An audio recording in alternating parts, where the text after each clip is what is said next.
Welcome back to History Class with Dr. W and our discussion of the United States and the Cold War.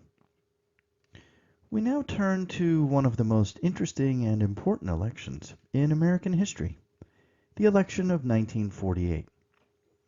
As we'll see, it marks one of the greatest upsets in American political history, as on the eve of the election, Harry Truman was expected to suffer a convincing defeat. It turns out, of course, that he won re-election and was able to serve out his second term, thus making it a very important election in the context of the early years of the Cold War. So let's discuss now this important and historic election of 1948. Harry Truman had impossible shoes to fill when he took over the job of the presidency after the death of FDR at the end of World War II. In some ways, we should say no one could have filled FDR's shoes. He was by far the most popular president in the history of the country up to that point, although he was also quite polarizing, and his enemies had a distinct hatred for FDR. Nonetheless, the American population adored FDR as no previous president. Truman didn't always help his own cause in that regard. He was a marked contrast to FDR.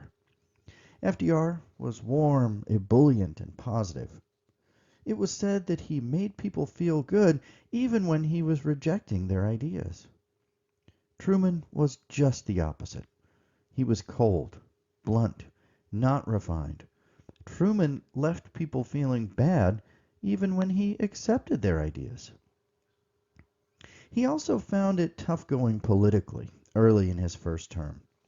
He was cautious about changing much from the New Deal and tried to implement similar policies. But he wasn't the visionary or the orator that FDR was. And even his political allies were left wondering at times what Truman was trying to do. Truman was raised in the common class in Missouri, one of the poorest men to ultimately become president in the 20th century.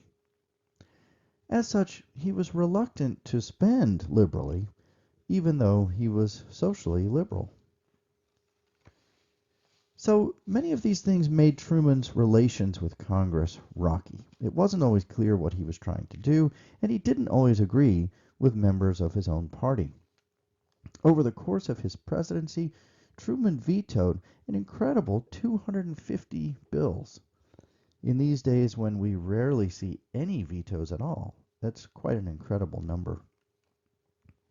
Many of his initiatives were never implemented, or implemented only partially. The national health system was one of his soundest defeats. A powerful medical lobby, headed by the American Medical Association, rallied to defeat his health plan.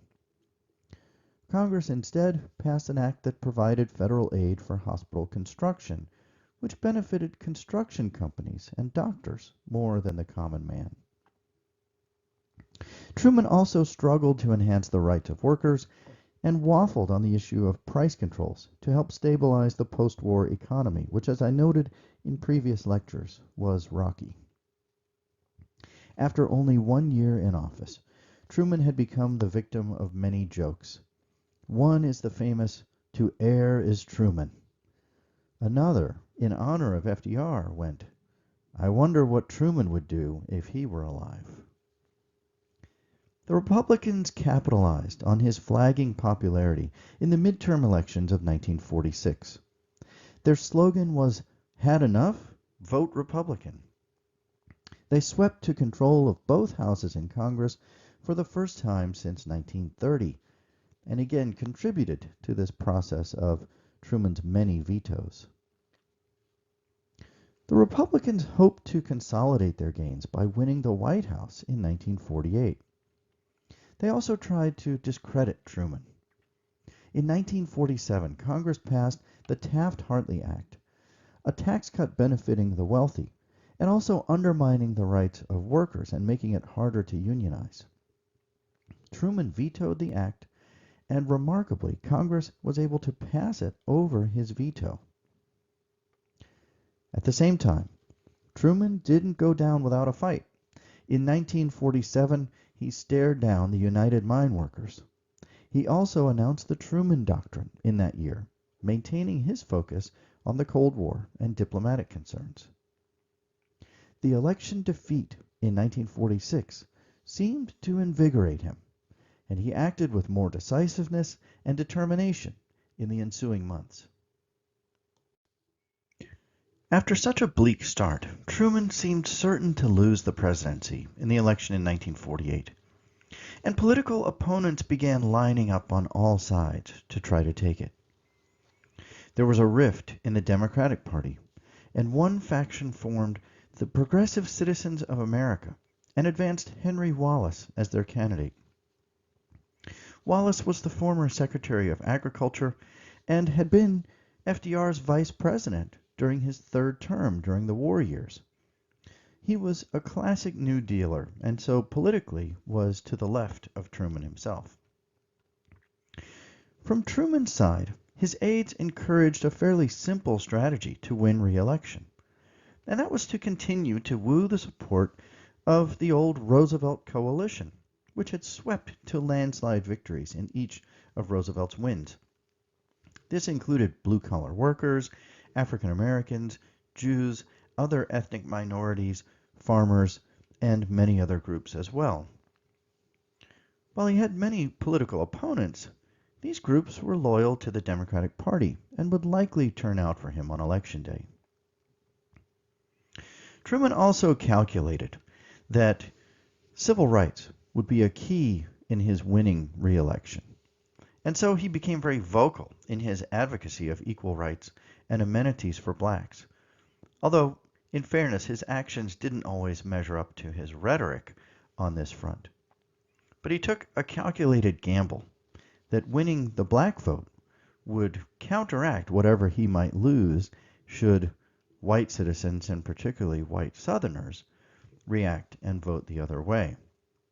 And if you think about it, there's a real calculation here on the electoral map. Truman was wagering that if he could win the black vote in big Midwestern cities like Indianapolis or Detroit or Chicago, and he could win those states, the electoral victories there would counteract if he might lose Alabama or South Carolina or Georgia or southern states like that. Truman issued an executive order desegregating the armed forces, but only in the summer of 1948, with the election looming.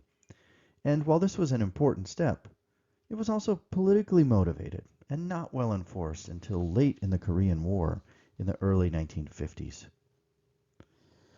Truman's courting of African Americans actually cost him some support in the once solid Democratic South, as the governor of South Carolina, Strom Thurmond, ran as a so-called Dixiecrat candidate in opposition to civil rights. The Dixiecrats ultimately carried 4 states in the election.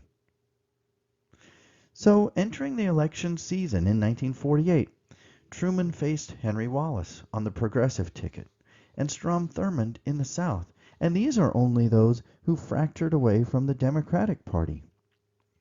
Before the Democratic Convention, many Democrats sought an alternative candidate to Truman.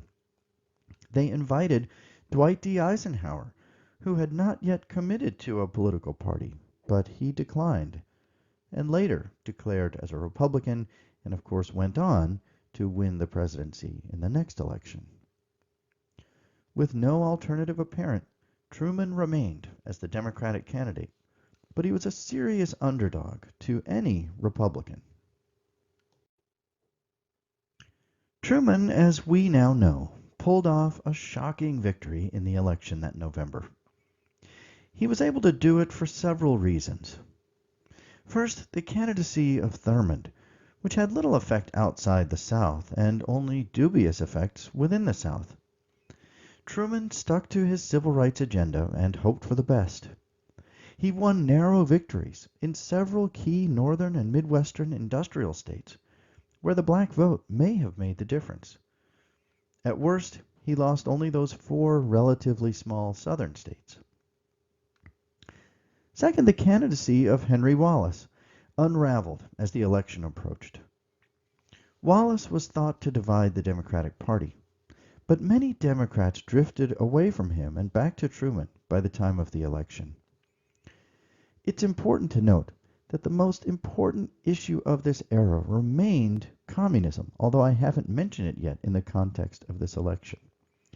But Wallace, who was farther to the left politically than Truman, appeared soft on communism and refused to distance himself from the support of socialists and communists who had grown popular during the New Deal era in the 1930s. In the era of rabid anti-communist sentiment which was growing in the late 40s and into the early 50s, Truman struck many as the lesser of two evils. So many of Wallace's followers voted for Truman in the end. Finally, there was the campaign of his Republican opponent, Thomas E. Dewey, who I haven't even mentioned yet. Dewey was the popular governor of New York. He had run against FDR in 1944 and gave him a fairly serious challenge, the best of any of those who had lost to FDR during his elections. But Dewey was cold, pompous, and lacked charisma. He was an accountant, as depicted in this cartoon on the right. One person described him as the little man on the wedding cake. Dewey was also overconfident. He started his campaign late, in mid-September, and didn't campaign aggressively. As many others did, he assumed that Truman could not win, and thus he didn't work to assure his own victory. He thought the less said, the better. His speeches were bland, and he made no effort to appeal to farm states and many other Americans. As one reporter said of Thomas Dewey, he didn't run, he walked. Truman, in contrast, ran a dynamic and energetic campaign. This was the famous "Give 'em hell, Harry" campaign. He always seemed at his best when put to a challenge, and he responded aggressively after winning the nomination. He traveled over 30,000 miles, giving whistle-stop speeches from the back of trains. He also presented an appealing platform to the nation, most of which still remembered fondly the New Deal programs. He called for an expansion of Social Security, additional public housing, a higher minimum wage, and of course, toughness against communism. This was the "Give 'em hell, Harry" campaign after a quote that was heard at one stop in his travels. People from coast to coast would yell, "Give 'em hell, Harry," during his speeches. Still, polls on the eve of the election predicted that Dewey would win by 10 points. The media was reluctant to dismiss the polls, and early editions of several newspapers trumpeted a Dewey victory, most famously the Chicago Tribune, which ran a huge headline, "Dewey defeats Truman," on one of its early editions, which Truman gleefully and famously held up the next morning when his victory had been announced. In truth, while Truman didn't win a majority, the outcome was not as close as one might think. He won 49.6% of the popular vote and won 303 electoral votes to Dewey's 189. Strom Thurmond took 39 in those southern states. Historians attribute the unlikely victory to Truman's energetic campaign and Dewey's lethargic one. They also point to the Roosevelt coalition. Truman won convincingly in the large cities and with the poor and working class. He also had great success in the border states and the farm regions, which he swept. Some historians argue that despite the misgivings of the polls, Truman was almost assured of victory given the strength of this coalition, regardless of who his opponent might have been. Still, it was a close victory, not a sweeping mandate. And while the Democrats won majorities in both houses, they were narrow majorities, and it was still a struggle for Truman to pass much legislation. And while his popularity surged just enough to win the election in November of 1948, within just a few months, events conspired to send his approval rating spiraling, ultimately reaching historic lows. It is to those events in the months after the election that I'll turn in my next lecture.